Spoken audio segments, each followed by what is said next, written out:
네, 안녕하세요. 절대고입니다. 자, 오늘부터 수능 완성 실전편 빠르게 한번 올려보려고 합니다.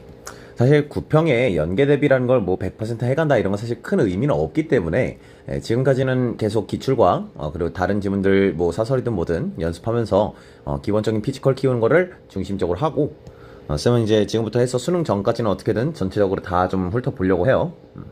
수능 완성 실전편 1회를 지금 영상 하나에 다 넣어서 할 거고, 사실 1회에서는 독서가 굉장히 쉬웠어서 굉장히 빠른 속도로 가려고 합니다. 자, 이 독서론 같은 경우는 연계되는 게 큰 의미가 없기 때문에 스킵하고 바로 첫 번째 지문부터. 지문이 좀 쉬워서 굉장히 빠릅니다. 자, 묵자라는 사람이 나오는데 이제 공자처럼 무슨 자 이런 사람인 거죠, 그죠? 여러분 들어본 공자, 맹자, 순자 이런 사람들 있잖아요, 그죠? 무슨 자자로 끝나는 그런 분들, 춘추 전국시대에 활동했던 그런 뭐 사상가들이라고 해야 되겠지. 그런 사람들을 다 합쳐서 제자 백가라고 합니다. 그 중에 한 사람인 거죠. 묵자라는 사람이 있었는데 그런 파를 묵가라고 하고, 이 공자가 유가가 된 거랑 비슷한 그런 개념이야.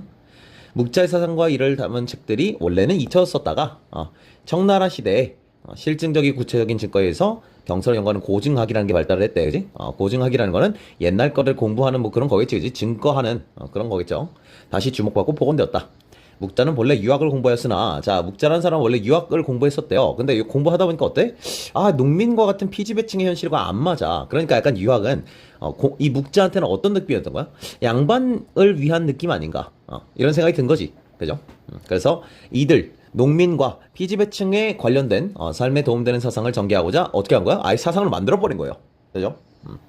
자, 묵자가 살던 전국시대, 춘추시대랑 전국시대 합쳐가지고 이제 춘추 전국시대라 그러고, 뭔 시대인지 알고 있어요. 전쟁이 어마어마하게 많고 땅 따먹기가 심했던 그런 시대입니다. 나라의 역사가 막 수십 년도 안 되는 그런 나라도 있었대요. 짧게 존재하다가 사라진 그런 삼켜져 버린 그런 나라들 치면 어마어마하게 정신없었던 시대죠, 그죠? 전쟁이 끊임없이 있던 시기다. 묵자는 전쟁 같은 혼란과 갈등원이 서로 사랑하지 않은 을 뜻하는 불쌍해래요. 불쌍해. 자, 불쌍해 같지, 그지? 미안. 자, 서로 사랑하지 않는다는 거죠. 서로 상자에 사랑 애자 쓸 거고, 아니 불자 쓸 거야. 서로 사랑하지 않기 때문에 전쟁이 생기는 거다. 되게 당연한 얘기인 것 같아요. 그리고 불쌍해 왜 일어나느냐? 차별적 사랑 때문이다. 그게 별애라는 게 있는데 그런 것 때문이다. 네, 여기서 이제 우리가 생각해 볼 거는, 지금 이 묵자가 원래 유학을 공부했었다 그랬는데, 그지? 유학이 뭔가 잘못됐다라는 중이었잖아. 아무래도 이 별애가 유학에서 나온 말일 수 있지 않을까라는 생각을 해볼 수 있으면 좋을 것 같아. 자, 이에 묵자는 별애와 반대되는 차별 없는 보편적 사랑을 의미하는 겸애를 하면, 자, 별애랑 반대되는 개념으로 겸애를 하는 건데, 겸애는 어떤 거야? 차별 없고 보편적인 사랑이야. 별애는 차별적인 사랑이고, 오케이? 그래서 이게 전쟁이 왜 일어나냐? 우리나라만 사랑하고 다른 나라 사랑하지 않기 때문에 전쟁이 일어난다. 뭐 이런 얘기인 거죠. 그죠? 겸해를 하면 평화로워질 거다. 이런 묵자의 주장에 의해 차별 없이 모두를 사랑하면 자신에게 돌아오는 이득이 없으므로 겸해를 하는 것은 현실적으로 어렵다라는 비판이 있었대. 자, 그럼 뭐 결국 호구 잡히는 거 아니야? 약간 이런 비판이 있었다는 거죠. 근데 묵자는 오히려 겸해로 인해 이익을 얻을 수 있다. 모두가 이럴 수 있다면.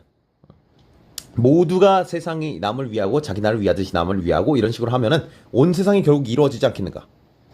그래서 결국 모두가 모두를 같이 사랑해서 다 같이 해피해피하게 지날 수 있지 않겠는가, 이런 거죠, 그죠? 네. 결국 그러면 어떻게 돼? 모두가 다 행복해지지 않겠는가. 서로 이익을 나눠 가짐이라는 걸 뜻하는 게 교리래요, 그죠? 어렵지 않죠, 그죠? 교리는 지금 여기서 서로 이익을 나눠 가진다고 했으니까 리가 이제 이익할 때 이익겠지, 그지? 됐죠? 안 어렵죠? 너무너무 쉬워요. 묵자의 사상은 굉장히 단순하기 때문에 읽을 때 읽자, 그죠? 여기서 나온 건. 자, 또한 묵자는 백성들의 삶을 위해 전룡이라는 걸 강조했대요. 자, 전룡이 뭐냐? 전룡이란 이 노동의 결과물인 재화, 돈이겠죠? 돈 아니면 뭐 물건들이나 백성들 삶에 도움이 되지 않는 것에 낭비하지 않고 절도 있게 썼으면 좋겠다. 오케이, 낭비하지 마라라는 뜻이 전용이야. 우리 절약이랑 언어가 비슷하죠, 그죠? 절제해서 사용하라라는 의미인 것 같아. 낭비하지 말라. 단순히 아껴 쓰는 수준이 아니라 삶에 도움되게 쓰라고. 좋아, 뭐 말은 좋죠, 그죠? 백성들이 뭐 돈이 없었으니까 애초에. 자, 묵자는 절용을 실행하기 위해서 절장과 비약을 주장했다. 자, 묵자에서 굉장히 중요한 것 중에 하나예요. 절장 그리고 비약, 이렇게 두 가지가 있는데, 절장이 뭐냐? 장례식을 줄이는 거야. 그러니까 옛날에 이제 막 3년상 뭐 이런 거 했었잖아요, 그죠? 근데 이 말이 3년상이지 3년 동안 아무것도 안 하고 그 무덤을 지키는 막 그런 거란 말이야. 그럼 일을 못 하죠. 장남이 만약에 3년상을 챙긴다고 해봐. 남자야. 그 원래 밭을 갈고 막 이래야 되는데 그런 거 안 할 거 아니야. 그거 어떻게 돼? 집안이 폭삭망해요. 네, 그래서 장례의식 하다가 이제 그 집안이 망가지는 그런 평민들은 굉장히 많았단 말이야. 장례의식 같은 거를 쓸데없이 식량이나 재물 허비하는 것이다. 이런 것들을 줄여버려라. 이런 얘기야. 노동에 사용해야 할 시간도 없애니까 이런 게 낭비다 이거지. 자, 그 다음 비약. 비약은 안일 비자에 음악 할 때 악자를 쓰나 봐. 그죠? 음악을 한다는 거래요. 자, 근데 음악 자체가 쓰레기다. 이런 얘기를 한 건 아니고요. 어떤 음악이 나쁜 거냐? 지배층의 사치를 위한 음악. 혹은 국가의 의식 예법. 이런 음악처럼 백성들의 노동력이나 노동의 결과물을 착취해. 이거 다 돈이죠. 그죠? 근데 이런 돈이 다 어디서 나오는 거야? 세금 걷어서 나오는 거예요. 그죠? 결국 세금을 낭비하는 거 아니야. 이런 쓸데없는 음악 하지 마라. 이런 얘기를 한 거래요. 되죠? 묵자는 노동을 매우 중요시했고 그의 사상은 노동과 관련된 것이 많다. 오케이. 노동을 중시한 사람이래요 또. 오케이. 자, 이게 그지? 백성을 위한 사람이었잖아. 묵자라 애초에. 그지? 피지배층에 관련된 그런 사상을 만들어 온 거잖아. 그죠? 양반은 노동을 딱히 하지 않죠. 노동을 매우 중요시한 이유야 그게. 그의 사상은 노동과 관련된 게 많다. 자, 사람들이 각자 능력에 맞는 노동에 종사하는 분업을 하면 효율이 좋아질 거야. 네가 잘하는 거 해. 뭐 이런 얘기죠. 그죠? 또한 인간과 동물은 노동의 여부로 분별할 수 있다. 자, 이거 서양에서도 이런 사람이 몇 명 있어요. 그죠? 인간과 동물을 구별할 수 있는 건 노동의 여부다. 오케이? 그래서 노동을 매우 중요시한 거지. 그지? 사람은 노동을 통해 살아갈 수 있는 거고 그렇지 않은 금수, 짐승이라는 뜻입니다. 금수다. 앞서 말한 저령 또한 인간의 중요한 행위인 노동을 통해 생산한 걸 헛된 곳에 쓰지 말고 올바르게 사용해야 된다. 오케이. 그럼 이 전룡이란 이 말도 결국은 노동을 중요하게 생각하다 보니까 노동을 통해 생산된 재화를 낭비하지 말라가 됐다는 거야. 그러니까 이 묵자한테는 노동이라는 게 너무너무 중요한 거지. 그지? 노동을 통해 재화를 만들었으면 그 재화를 아끼자. 결국 노동을 위한 것이었다. 오케이? 절장과 비약에도 노동과 백성의 삶을 중요시 여겼다고. 네가 열심히 해서 한 거니까, 그지? 그 재화는 널 위해서 써. 이런 얘기를 한 거래요. 안 어렵죠? 그죠? 너무너무 쉽죠? 자, 윗글에서 알 수 있는 내용으로 적절하지 않은 것은 1번, 묵자는 농민과 같은 피지배층의 현실에 도움이 될 수 있는 사상을 전개하고 싶어서 어떻게 해서 육아를 버리고 새로운 묵가를 창시해버린 거죠. 그죠? 2번, 묵자는 실증적 증거의 경술을 학문이 청나라의 고증학인가 뭔가 있었던 것 같지? 3번, 묵자는 노동으로 얻은 재화를 본래 목적이 아닌 다른 곳에 낭비하지 말라. 네. 묵자는 서로 사랑하지 않은 불쌍해 때문에, 그지? 그래서 어떻게 해야 돼? 겸해를 해야 된다. 자, 5번. 묵자는 사람들이 제도에 얽매이지 않고 자신이 원하는 종류의 노동을 하면 된다. 자, 원하는 종류가 아니라 네가 잘하는 거라 그러죠. 그죠? 됐죠? 자, 5번. 기역의 이유래. 자, 기역에는 절장과 비약 또한 노동과 백성을 중요시하는 것이다. 라는 것이었는데, 이거 뭐 굉장히 단순하죠. 이렇게 이유 문제가 이렇게 쉽게 나오진 않을 거예요. 그냥 일지불지로도 풀리는 수준이라 음악을 이런 거 아니고요. 비실용적 음악에서 재화가 노동의 결과물이기 때문에 그러니까 아끼자라고 한 거거든. 3번 장례의식과 사치를 위한 음악은 노동을 방해하고 백성들의 실제 삶에 도움이 되지 않기 때문에 뭐야 답이잖아. 그죠? 됐죠? 네. 이거를 제재하면 부정적이다. 아니야. 제재하는 게 좋아. 차라리. 그 다음에 음악을 통해. 아니야. 그죠? 자, 6번. 윗글과 보기를 바탕으로 학생이 보일 반응으로 가장 적절한 것은 공자는 자, 묵자 vs 공자가 되겠죠. 사회가 올바르게 돌아가려면 사람들이 자신의 신분과 사회적 위치를 잘 알고 그에 맞는 역할에 충실해야 한다라고 주장을 했대. 네. 이게 유교가 원래 좀 그래요. 유교가 이 신분제를 굉장히 긍정하는 그런 학문이에요. 그래서 약간 양반의 학문이라고 아까 살짝 생각을 해봤잖아, 그지? 사회적 위치를 잘 알, 니의 위치를 잘 알고, 이게 약간 너 주제를 알라라는 느낌까지는 아닌데, 그 신분에 맞는 예를 지키는 것이 제일 중요하다. 이게 유교에서 제일 중요한 사상 중에 하나지. 자, 군주와 신하, 부모와 자식, 윗사람, 가르사람 철저히 구별하고 각자가 자신의 상황과 사회적 위치에 맞는 걸 하면 자기 위치에 있는 자기가 해야 되는 걸 잘 지킨다면 혼론이나 갈등이 줄어들고 전쟁도 안 일어나지 않겠는가 뭐 이렇게 얘기한 게 유가 사상입니다. 또한 공자는 선천적이고 내재적인 인간다움과 도리를 실현하기 위해서 사람을 사랑해야 되는데 어떤 사랑이냐? 자신의 부모를 더욱 사랑하는 거, 그지? 그 다음에 자신의 나라 백성을 다른 나라보다 더 사랑하는 거. 그지? 차이가 존재한다. 자기가 가까운 사람들을 훨씬 더 사랑해라. 되죠? 적절한 거 고르는 문제야. 1번. 공자와 묵자는 공동체 화과 유지 필수적인 전통적인 예법을 충실히 따를 것을 강조한다. 네. 지우기 조금 어렵지 않은 선지인데, 공자랑 묵자가 같이 묶여 있으니까, 바로 좀 시비를 걸기가 편하겠죠. 그죠? 전통적 예법 중에 뭐가 있을까요? 예법. 이거 그 국가의식의 예법 이런 거 나올 때 음악 관련된 거 나오는 거죠. 묵자는 이거 뒤집어지는 거예요. 이딴 거 하지 마라. 낭비하지 마라. 이랬었으니까. 2번, 공자나 묵자는 사람들이 주어진 신분에서 벗어나. 자, 신분에서 벗어난다고? 이런 거 아니야? 3번, 공자는 대상에 따른 사랑의 차이를 당연하다고 인식했지. 그지? 왜 그게 별애니까. 구별하여 사랑하라. 이거요. 묵자는 뭐야? 차별 없이 사랑하라. 되죠? 이런 말도 모두가 이익을 나눠 가질 수 있을 것이다. 이게 뭐야? 교리를. 그러니까 선지가 너무 쉽게 답이 나오긴 하는데 나름 뭐 말들 이것저것 다 넣어 놓은 선지예요. 됐죠? 자, 그다음 7번 A는 지문에서 뭐라고 나와 있었냐면은 유학이 비지배층의 현실과 맞지 않다. 라는 맥락에서 쓴 게 맞다지, 그지? 무엇이 무엇과 맞다. 네. 이렇게 풀어주시는 게 좋겠죠, 그죠? 너무 쉽죠, 그죠? 자, 바로 두 번째 지문으로 갑니다. 자, 두 번째 지문은 8에서 13번 화폐 지문인데 이것도 매우 쉽기 때문에 1회에서 나온 독서 지문을 쌤이 그래서 아예 스킵하려고 그러다가 혹시나 뭐 필요한 친구들이 있을 수도 있으니까 그리고 쉬운 글을 쉽게 읽는 법에 대한 얘기도 할 겸 해서 일단 1회는 전반적으로 다 좀 보려고 해요. 자, 이것도 쉽기 때문에 빠르게 갑니다.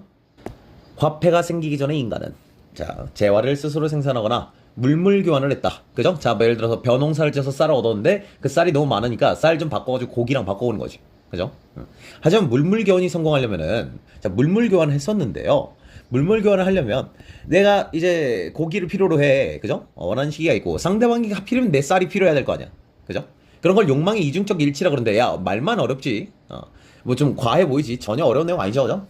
근데 이게 쉽지가 않다 이거지. 걔는 고기만 먹고 싶어 해. 딱히 쌀이 안 필요해, 지금은. 뭐 이럴 수도 있으니까. 그래서 원하는 재화를 효율적이게 있기 위해서 화폐라는 걸 교환하게 되었다. 자, 처음에는 곡물이나 소금으로 했다. 여러분, 처음이라니까 지금까지 하진 않는 거잖아요, 그죠? 우리 상식적으로. 곡물이랑 소금 주면서 편의점에서 뭘 사진 않잖아? 교환의 매개를 사용을 했었어. 오케이? 이런 걸 상품화폐라고 그러는데요. 지금은 그런 거 아니겠지. 하지만 상품화폐는 어떠냐? 곡물이 썩어버려. 자, 그럼 갑자기 돈이 썩는 거죠. 큰일 나겠지, 그지? 소금이 녹아. 이러면 관리가 어려워서 개선하게 등장한 것이 바로 금속화폐였다. 그래서 상품화폐에서 금속화폐로 바뀐 거예요. 금속화폐는 내구성이 뛰어나고, 그지? 썩지 않아. 표준화가 가능하다는 장점도 있어. 그죠? 표준화라는 건 지금 우리가 쓰는 게 이제 어쨌든 금속화폐는 동전 개념이잖아요. 하지만 금속화폐는 같은 가치의 상품화폐에 비해 작고 가벼움으로 도난이나 분실의 위험이 있었대. 인정. 그죠? 곡식은 훔쳐갈 수 없어도 뭐 몇 가마니 뭐 이렇게 있으면은 그지? 그래도 돈 훔쳐가기 쉽잖아. 이 때문에 17세기 영국에서는 금속화폐를 금속 생업자한테 맡기고 보관증을 받아두었다가 오케이. 화폐가 필요할 때는 보관증을 화폐로 교환하는 것이 빈번하였다. 굉장히 불편한 일이죠. 그죠? 보관증을 받아두고 있다가 이 보관증을 가지고서 가면은 금속화폐로 바꿔주면 그거 가지고서 다시 또 교환을 하러 간다는 거 아니야. 네. 굉장히 귀찮은 일이에요. 귀찮다고 써있고요. 그래서 어떻게 됐다? 보관증 자체를 매개 수단으로 삼기 시작해서. 그치? 이 보관증 들고 가면 누가 가든 간에 화폐로 바꿔줄 거면 그냥 보관증으로 가져가면 되잖아. 보관증을 화폐 자체로 쓰면 되잖아. 그게 바로 뭐야? 바로 지폐가 된다는 거예요. 오케이? 그래서 이 지폐가 만들어지기까에 이 역사를 얘기한 거겠지. 되죠, 그죠? 화폐의 발전 과정 뭐 이런 식으로 얘기해도 되겠죠, 그죠? 자, 금화 같은 금속의 화폐와 달리 지폐는 재료 자체의 가치가 거의 없다. 인정, 그죠?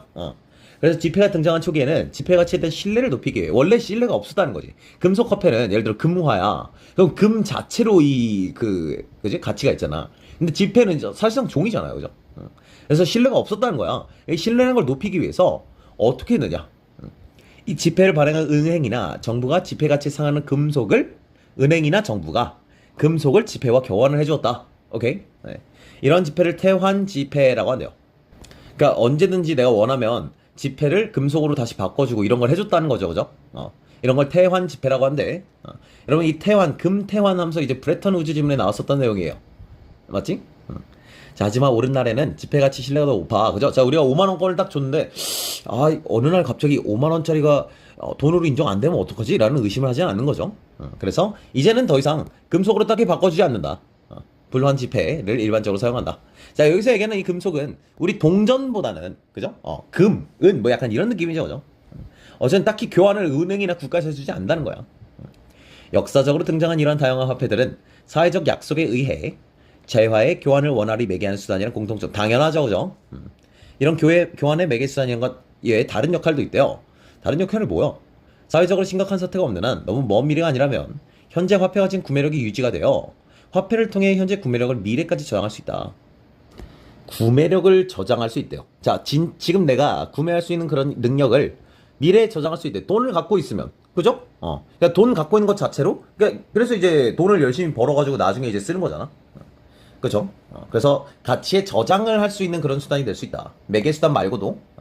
그 다음에 재화의 경제적 가치를 공통된 기준인 화폐로 측정할 수 있어서 가치의 척도라는 역할도 있대. 아유, 너무 쉽죠, 그죠? 어떻게 이렇게 쉬운 글을 쓸 수가 있어? 그지? 거의 고1 모의고사에 나오는 그런 수준의 지문인 것 같아요. 혹은 더 쉽거나. 요즘 고1 모의고사도 어렵습니다. 자, 가에서 할 수 있는 내용으로 적자지 않은 것은 하는 문제 하나만 볼게요. 먼저 상품화폐는 금성화폐에 비해서 온도나 습도에 같은 환경 변화에 따라서 가치될, 네, 매우 당연하죠, 그죠? 네. 이제 여기다가 뭐 소금 이런 거 생각하면 되잖아. 17세기 영국에서는 화폐를 특정 기간에 맡기고 보관증을 받은 후에 화폐가 필요하면 보관주가 화폐를 교환하기도 했었대. 그걸 태환 집회인가? 뭐 그런 얘기를 했었죠, 그죠? 3번 물물 교환은, 네, 이런 거 뭐라 그래? 욕망의 뭐 일치인가 뭔가 뭐 그런 얘기가 있었어, 어디? 이중적 일치였나? 4번 금속 화폐는 금속이라는 재료의 특성상 같은 가치의 상품 화폐에 비해 무겁지만 내구성이 뛰어나고 형태 표준화가 가능하다. 여러분, 아까 금속 화폐 장점으로 뭐가 나왔어서 가벼워서 도난이 잘 된다. 그냥 장점이 아니라 단점이죠, 그죠? 가벼워서 도난이 잘 된다. 그래서 무겁지만 이런 치사한 그런 문제를 만든 거지. 되죠? 자, 그 다음에 화폐를 이용하면 상대의 원하고 있는 재화가 무엇인지 고르지 않아도 얻을 수, 네, 그래서 매개 화폐라는 걸 만든 거야, 그죠? 됐죠? 일단 가 읽고서 풀 수 있는 문제는, 네, 이거밖에 없죠. 좋았어. 자, 그럼 나 지문으로 바로 갑니다. 자, 이 지문을 하는 이유는 사실 이 부분 때문인데, 나름 트렌디한 내용이기도 하고, 요즘 굉장히 핫한 내용이기도 하고, 그래서 블록체인과 같은 전자적 기술의 발달로 민간에서 전자적으로 발행한 가상화폐라는 거, 여러분 코인 들어봤죠, 그죠? 가상화폐라는 거 민간에서 발행한 거예요, 그죠? 그 국가에서 발행한 게 아니라 민간에서 발행한 화폐라는 게 생겨나고 있다. 가상화폐가 현금과 같은 법정화폐를 대체할 수 있다라는 의견이 있대요. 그죠? 법정이라는 건 이제 법으로 정한 화폐를 얘기하는 거죠. 대체할지도 몰라인데 아직 이 코인이란 말 들어봤죠? 약간 로또 마냥, 그지? 갑자기 막 폭등하고 막 이런 거잖아. 그러니까 화폐가 예를 들어 생각해봐. 너 5만 원짜리를 갖고 있는데 어제 5만 원짜리로 콜라 5개를 샀다고 해봐. 근데 다음날 가니까 한 개도 못 산대. 5만 원짜리 너무 이 돈의 가치가 떨어져서. 이런 식으로 이제 변동성이 크면은, 그죠? 화폐의 기능을 얘기하기 어렵겠지. 그래서 아직은 딱히 그렇지가 않은데, 현재 지금 미국이나 좀 세계적으로 약간 이것들을, 이 국가적으로 법정 화폐 마냥 이렇게 좀, 유입시키려는, 인정해 주려는 그런 흐름들이 굉장히 커요. 그래서 굉장히 트렌디한 내용이라 같이 한번 보는 겁니다. 내용 자체는 쉬운데. 다양한 문제점이 있어. 아직 법적 규제 같은 게 없어요. 그래서 화폐의 기능을 수행하는 데 한계가 있다. 가상화폐 단점을 보완하면서도 장점을 취할 수 있어. 새로운 화폐를 주목하는 게 바로 중앙은행 디지털 화폐가 있다. 오케이. 중앙은행 디지털 화폐래. 자, 중앙은행. 우리나라로 치면 중앙은행은 한국은행입니다. 오케이? 네, 그러니까 한국으로 치면 그렇다는 거야. 그러니까 각 나라마다 중앙은행이 있는데, 중앙은행이 뭐 하는 데냐? 돈 찍어내는 곳이에요.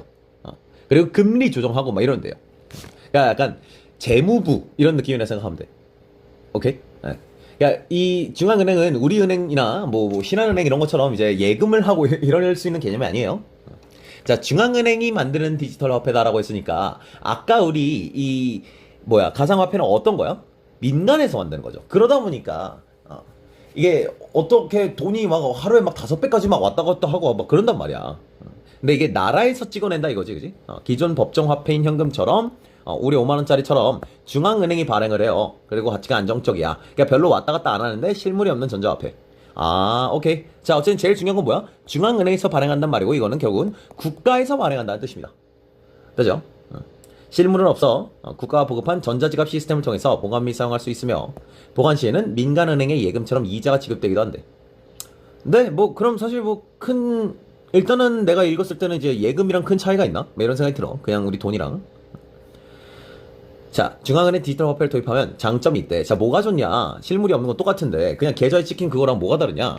자, 우선 화폐의 직접적 교환 없이 지급 결제가 전자적으로 이루어지기 때문에 효율성이 있대요.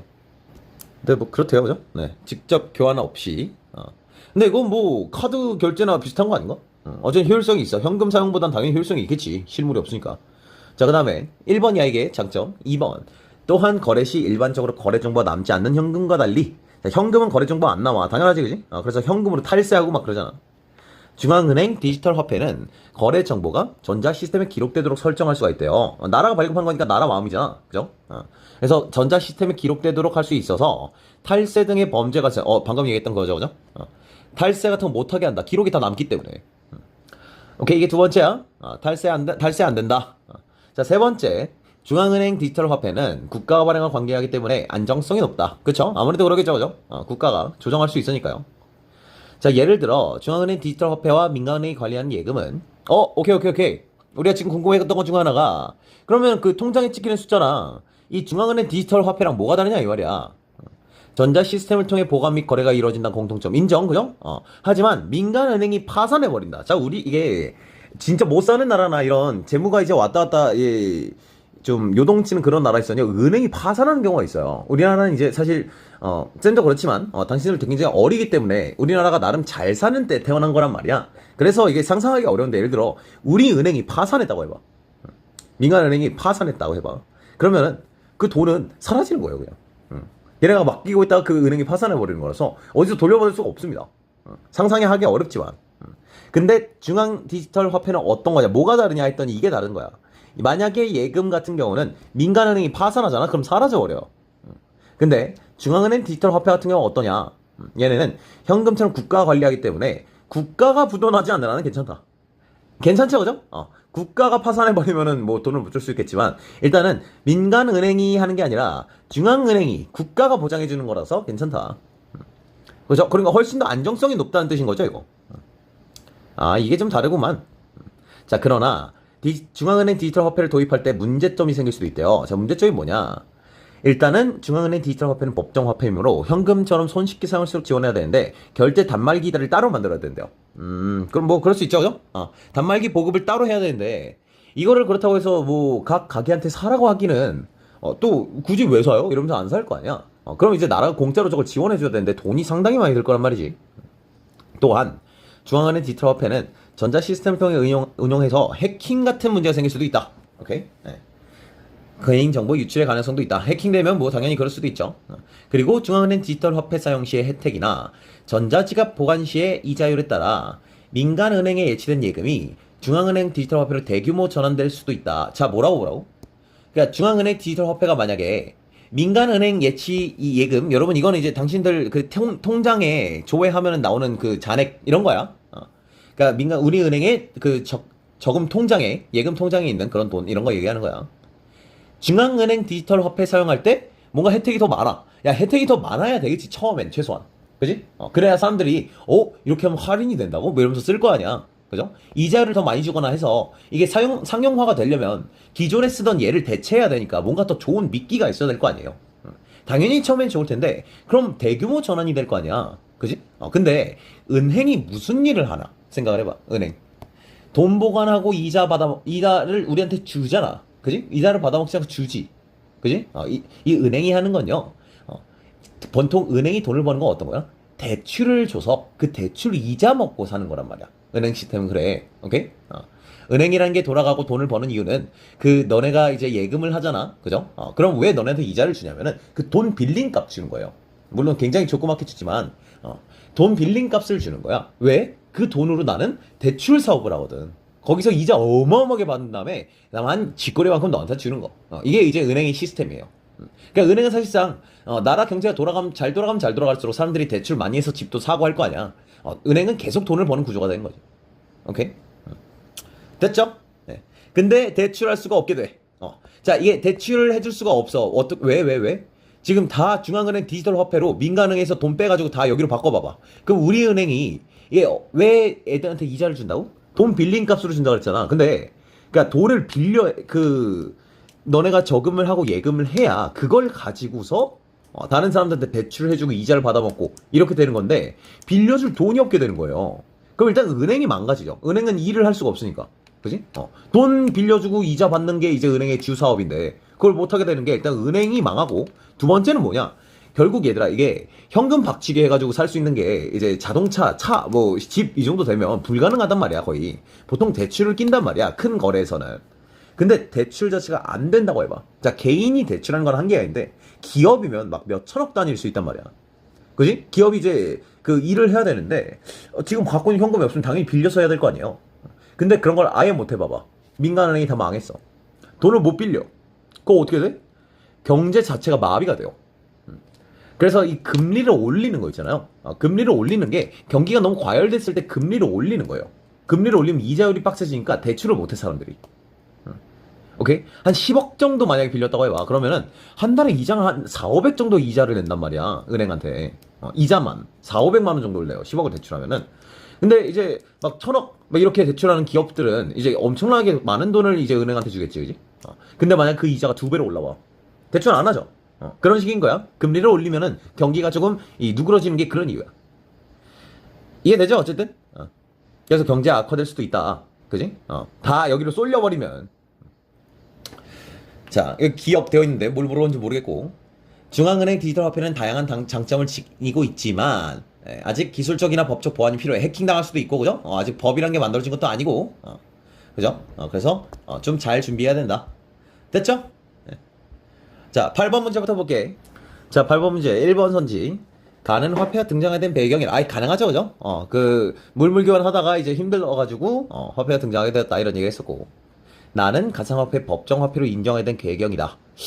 가상화폐가 법정화폐로 인정이 됐냐? 그렇지 않지 않니? 그지? 2번. 실물이 있는 화폐의 종류별 특징. 뭐 이건 가능할 수 있죠, 그죠? 금속 화폐는 돈 한 이슈 없고 어쩌고저쩌고, 지폐는 종이 지폐는 처음에 신뢰도가 적었고 뭐 이런 거. 나는 중앙은행의 디지털 화폐의 종류래요. 자, 그럼 생각을 해봐야지. 디지털 화폐가 1번, 2번 어떤 거 있었니? 머릿속에 생각나는 거 없죠? 안 나왔기 때문이야. 자, 3번. 발달 과정과 역할. 이것도 맞는 말이에요. 자, 가에서 지금 계속 맞는 말을 주고 있네. 나는 중앙 디지털 화폐 도입 시 장점. 장점 뭐 있어? 막 안정적이고 나라가 발급하는 거니까 뭐 어쩌고저쩌고 있었고. 문제점 있었지, 그지? 되죠? 어떤 문제였어? 이런 지금 우리 약간 막 1번, 2번, 3번 하면서 장점 체크해 놨고 그 다음에 나오는 게 대규모 전환돼가지고 어쩌고저쩌고 하고 네 뭐 하여튼 한 개 이상 나왔어, 그죠? 답 3번이겠지. 네, 뭐 뒷거는 뭐 이상한 소리가 많죠, 그죠? 물무교의 문제, 네, 이건 맞고, 법적 한계를 해결할 수 있는 방안을 제시하고 있다. 해결할 수 있는 방안 안 나왔어요, 그죠? 자, 그 다음에 10번. 중앙은행 디지털 화폐에 대한 이해. 자, 1번. 국가부도 같은 게 없는 한은 괜찮다. 네, 가능하죠, 그죠? 그래서 그게 나름 장점이었단 말이야. 2번. 현금처럼 중앙은행이 발행한다. 네, 맞고요, 그죠? 현금처럼이라고 했지, 현금이다라고 써있는 건 아니야. 둘 다 중앙은행이 발행한다는 공통점이 있고요. 국가가 보급한 전자 시스템을 통해서 사용할 수 있다. 3번. 예금처럼 전자 시스템을 통해서 보관 및 거래가 이루어지기 때문에 거래 관련 정보가 시스템에 기록될 수도 있다. 뭐 기억력이 좋은 친구들은 기억이 날 수도 있는데 이런 건 기억이 잘 안 나. 예금처럼이 맞나? 뒷부분은 당연히 맞는 것 같은데 예금처럼이 맞나? 이런 걸 처음 문제 풀 때는요 돌아가는 게 아니고요 이렇게 체크해놓고 넘어가는 겁니다. 혹시나 안 보이면 이따가 찾아가야지 이렇게. 우리 지금 적절하지 않은 거 고르는 중인데 그지? 근데 이런 거 보면서 바로 하나하나 찾아가는 습관이 들어버리면은 시험장에서 시간만 쓰거든 찾으면서. 4번. 현금과 달리 실물이 존재하지 않으므로 네 제어의 경제적 가치를 측정하는 기준이 현금과 차이가 날 가능성이 높대. 실물이 있으면 경제적 가치를 측정할 수 있는 기준이 높은 거고 뭐 실물이 없으면 기준이 낮은 건가? 뭔 소리야 이게? 아니죠, 그죠? 이거는 뭐 실물이랑 그게 뭔 상관이야 도대체? 실물이 존재하면은 측정하는 기준이 높아? 낮아? 그런 게 어딨어? 자, 그래서 3번 선지 같은 거 찾느라고 시간 낭비하는 건 실전에서 문제 푸는 태도가 아니다. 나도 저런 거 쌤은 기억력이 항상 안 좋은 편이라고 얘기를 하잖아요. 근데 저런 거 안 찾아가요 절대로. 오케이? 네. 자, 11번 문제네요. 기억에서 나타나는 문제점을 보완할 수 있는 방안을 추구하는 내용으로 적절한 것은. 자, 기억이 일단 뭐가 문제였느냐? 지금 이 예금보다 이 중앙은행 디지털 화폐 얘로 쏠리게 됐을 때 결국 은행이 이제 다른 기업이나 개인한테 원래 대출을 해줘야 되는데 대출 자체가 망가지면서 전체적으로 경제가 흔들릴 수도 있다 이런 얘기였죠, 그죠? 그러니까 문제점을 보완하려면 일단 이 몰림 현상을 막아야 되지 않겠니? 되죠? 자, 1번. 중앙은행이 민간은행에 제공하는 저금리 대출을 줄인다. 자, 여러분 이건 선지를 좀 잘 읽고 있어도 돼요. 중앙은행이 민간은행한테 저금리 대출을 할 수도 있대. 오케이? 자, 뭐 일단 그렇다고 쳐봐. 자, 중앙은행은 이제 국가 개념이라고 생각하면 돼. 이건 국가기관이에요. 민간은행, 우리은행 같은 거 얘기하는 거예요. 얘가 얘한테 저금리 대출을 해준다고 해봐. 그지? 왜? 은행이 지금 돈이 없잖아. 그래서 중앙은행이 대출을 해줄 수도 있는 거지, 그지? 근데 저금리 대출은 금리가 낮은 대출이니까, 그러니까 이 받는 민간은행 입장에서 좋은 거잖아요. 그걸 줄이면 어떡해? 이거는 기업을 보완할 수 있는 방안이 아니겠지. 2번. 개인이 보유할 수 있는 중앙은행 디지털 화폐에 대한 상한선을 설정하지 않는다. 자, 이거 상한선을 설정하지 않잖아? 그러면 디지털 화폐를 더 많이 갖게 될 수도 있겠지. 그지? 얘가 더 좋으니까 더 몰릴 수 있겠네. 2번 선지도 거꾸로겠지. 그러니까 2번 선지를 거꾸로 말하면 어때? 상한선 설정하는 순간 이 몰림 현상을 좀 막을 수는 있겠네. 3번. 중앙은행 디지털 화폐를 세금 납부 등의 공공 목적을 사용할 때 사용주체한테 혜택을 지급한다. 여러분 혜택을 지급하면 얘한테 몰려요. 4번. 통신망이 연결되지 않아도 각종 기기에서 중앙은행 디지털 화폐 결제 가능한 기술을 개발해 도입. 마찬가지야. 이걸 일치불일치로 풀면 안 돼. 몰림 현상 방지를 생각해야 되는데 만약에 이러면 누구나 디지털 화폐가 더 좋아 보이잖아. 그지? 병시야. 미안. 네. 그죠? 그러니까 도입을 하면 안 되겠죠. 5번. 개인이 보관하고 있는 중앙은행 디지털 화폐에 대한 이자율을 이 예금의 이자율보다 낮게 해야 그래도 예금에도 머물러 있지 않겠냐. 오케이? 이 예금한테도 더 좋은 뭔가가 있어야 될 거 아니냐는 거지. 되죠? 쉬워. 너무 쉽지, 그지? 자, 가나를 바탕으로 보기를 이해한 내용을 적절한 것은, 자, 가상화폐인 A코인이 유명해지고 가상화폐 전자거래소를 통해 손쉽게 A코인을 사고 파는 사람이 늘어나자 피자를 판매하는 PC당은 A코인으로 피자를 구매할 수 있게 해주겠다라고 홍보했대요. 이거 실제 많이 있었던 일이에요. 처음에 이제 비트코인이니 뭐니 하면서 유명해졌을 때. 0.1 비트코인 그래 비트코인 되게 쌌을 때는요. 지금 이제 비트코인 하나에 막 1억 얼마지? 막 그래. 근데 이제 옛날에 엄청 쌌을 때는 0.1 비트코인으로 피자 한 판 살 수도 있고 막 그랬어요. 자, B식당은 피자 한 판의 가격을 10A로 책정해서 판매를 했고 실제로 그렇게 먹었대요. 네, 그래서 그러니까 어쨌든 이 가상화폐인 A코인이 실제로 화폐의 기능을 하는 중인 거지, 그지? 자, 얼마 뒤 정부에서는 판매자, 구매자가 원한다면 할 수는 있으나 법정 화폐로 인정하진 않겠다. 법으로 도움을 안 주겠다. 라고 하면서 가상화폐 관련 규제를 강화하겠대. 자, 그럼 이제 가상화폐가 조금 사용이 덜 해야 되겠지, 그지? 그래서 어떻게 됐냐? 하루 만에 기존의 절반 이하로 떨어져 버렸어. 세상에. 그지? 그러니까 지폐로 치면 5만원짜리가 하루 만에 2만 5천이 된 거예요. 그지? 정부가 이렇게 발표를 해버리니까. 정부가 그거를 도와주지 않겠다. 이러면 더 박살나는 거고. 요즘 이제 트럼프 정부에서는 이제 그 코인을 밀어요. 코인을 이제 법적 규제 안에 넣어주겠다. 그러다 보니까 요즘 코인이 계속 쭉쭉 오릅니다. 가격이. 어쨌든 B식당은 그러면은 10A로 받을 거 20A로 받아야 되나? 하다가 에이 됐다 이러고 그냥 관둬버렸대요. 됐죠? 자, 가격 변동성이 크니까 가치의 척도로 기능하는 게 유용하니 말이 되냐? 2번. A코인의 재화의 구매는 욕망의 이중적 일치가 자, 여러분 이거는 어디서 나온 거야? 물물교환에서만 나온 거죠. 3번. A코인은 불안지폐와 달리 정부나 은행이 현재 가치에 상응하는 금속으로 교환해주지 않는다. 불안지폐와 달리. 그럼 불안지폐는 교환해준다는 얘기 아니야? 불환지폐는 애초에 지금 바꾸지 안 바꿔준다는 뜻인데. 아니죠, 그죠? 여기서 틀린 거지, 그냥. 시작부터. 4번. A코인은 교환의 매개 수단으로 일부 기능하였지만 가치의 저장 수단이라는 화폐의 역할을 하기는 어렵대. 어때? 지금 가치가 저장이 됐어, 안 됐어? 가치에 저장하려고 했더니 갑자기 반토막이 나 있네. 그지? 그럼 구매력이 떨어지는 거죠. 가치가 저장이 잘 유지된다고 볼 수 없겠지. 네. 어렵다. 괜찮아요. 마음에 들죠? 그죠? 어렵다는 말까지. 불가능하다도 아니고 어렵다라고 했으니까. 5번. A코인과 중앙은행 디지털 화폐는 민간은행이 관리하는 예금과 달리 화폐로서의 가치가 사라질 위험이 있잖아. 지금도. 이제 반토막이 한 번에 나버렸는데. 됐죠? 네. 13번. 이건 알아서 하세요. 네. 넘어갑니다. 자, 마지막 독서집은 14에서 17 볼게요. 식품 첨가물이란 식품을 제조, 가공, 조리, 보존하는 과정에서 감미, 착색, 표백, 산화방지 등 특정한 목적으로 식품에 사용되는 물질을 말한대요. 자, 식품 첨가물 얘기 중이고요. 그죠? 식품을 만들거나 뭐 이런 중에서 이것저것 하는 이거 어떻게 다 기억하니 그지? 어쨌든 넣는 것들 식품에 첨가하는 물질 얘기하는 거예요. 예를 들어서 카페인이나 수분 같은 경우는 맛이나 향미를 조정하는 증진을 할 목적으로 사용되는 거로 오케이 네 어렵지 않죠 그죠? 뭐 일단 제조나 가공 쪽이겠네요 그죠? 조리나 소금이 되게 편하지 그지? 카페인은 잘 모르겠어도 일단 그지? 완성된 식품에 남아있지 않더라도 식품의 제조, 가공, 조리, 보존 중에 사용되었으면 첨가물일 수 있다. 잠깐 넣었다가 빼거나 뭐 아니면 뭐 증발해서 사라졌든가 어쨌든 간에 사용했으면은 식품 첨가물이고요. 식품에 닿는 기구나 용기 및 포장을 살균하거나 소독하는 데 사용하는 물질 중에 간접적으로 들어가는 것도 식품 첨가물이라 할 수 있대요. 잠깐만. 그러면 이 기구나 용기나 포장에 살균 소독하는 사용 물질이면 세제도 식품 첨가물이라 할 수 있다는 거네요. 그죠? 조금 당황스러운 말이야. 식품 첨가물은 여러 방식을 통해 얻을 수 있대요. 네. 자연에 얻는 자원에서 특정 성분을 추출한 다음 정제하고 발효하거나 어쩌고저쩌고 화학적 합성을 뭐 소금 같은 거 생각하면서 읽으면 되겠죠 그죠?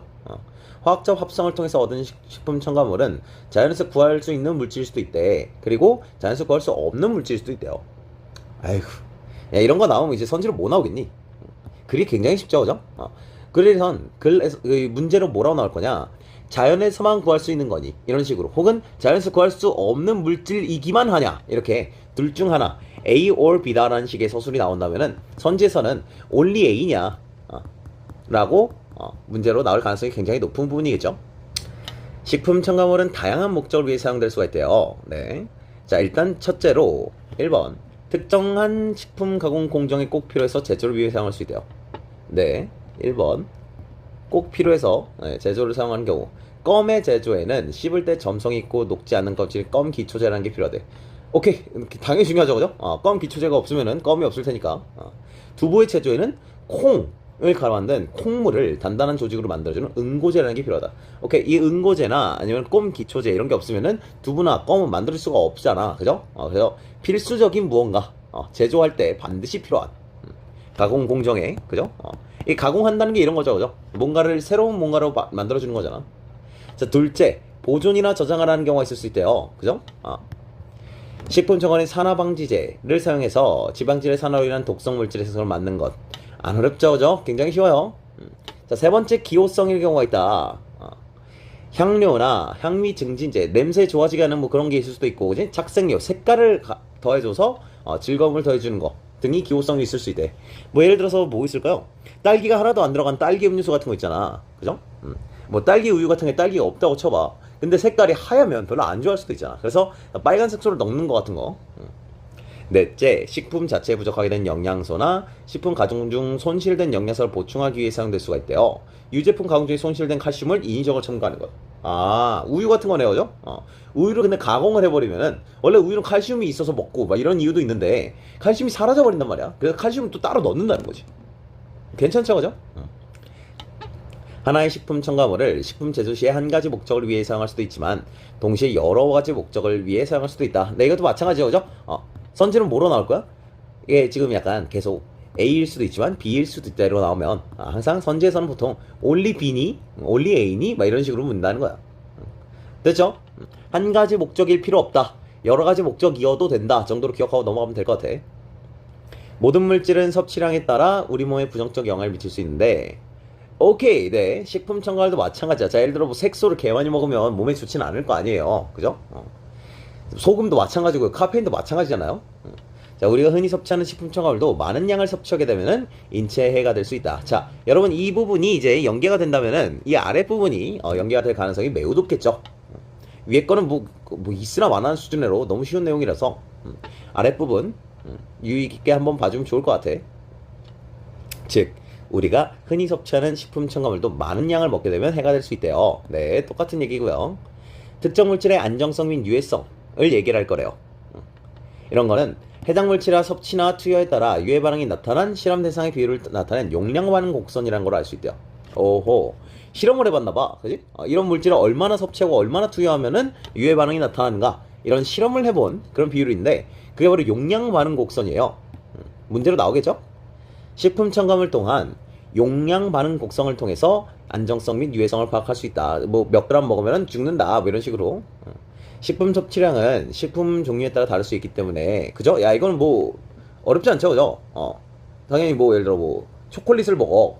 초콜릿을 먹는 양이나 뭐 과자를 먹는 양이나 햄버거를 먹는 이거 다 다를 거 아니야? 특정 식품 첨가물의 용량 반응 곡성만으로는 식품 하나에 포함될 수 있는 식품 첨가물의 양을 쉽게 판단하기 어려워. 라는 얘기는, 그죠? 이 음식에 따라서 예를 들어서 초콜릿 같은 경우는 100g에 설탕이 한 50g 들어있다고 치면, 햄버거 같은 경우는 100g에 설탕이 한 10g도 안 들어있을 거란 말이야.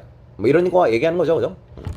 그래서 지금 일단은 이 용량 반응 곡선 and 뭐가 필요하느냐, 이거 말고 해당 물질의 유해성과 식품 종류에 따른 섭취량 같은 것도 필요하다.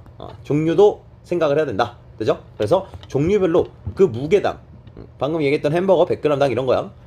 식품 첨가물의 양을 법적으로 제한하고 있다. 그러니까 햄버거는 100g당 설탕을 10g 이상 못 넣는다. 뭐 이런 게 있는 거지. 됐죠? 네. 그러나 식품을 섭취하는 사람의 체중과 식품 섭취량은 상황에 따라 다를 수 있대요. 예, 그렇죠. 그죠? 개 배고프면 많이 먹을 테니까요. 식품 첨가물의 안전 섭취량을 알고 있는 것이 중요하다.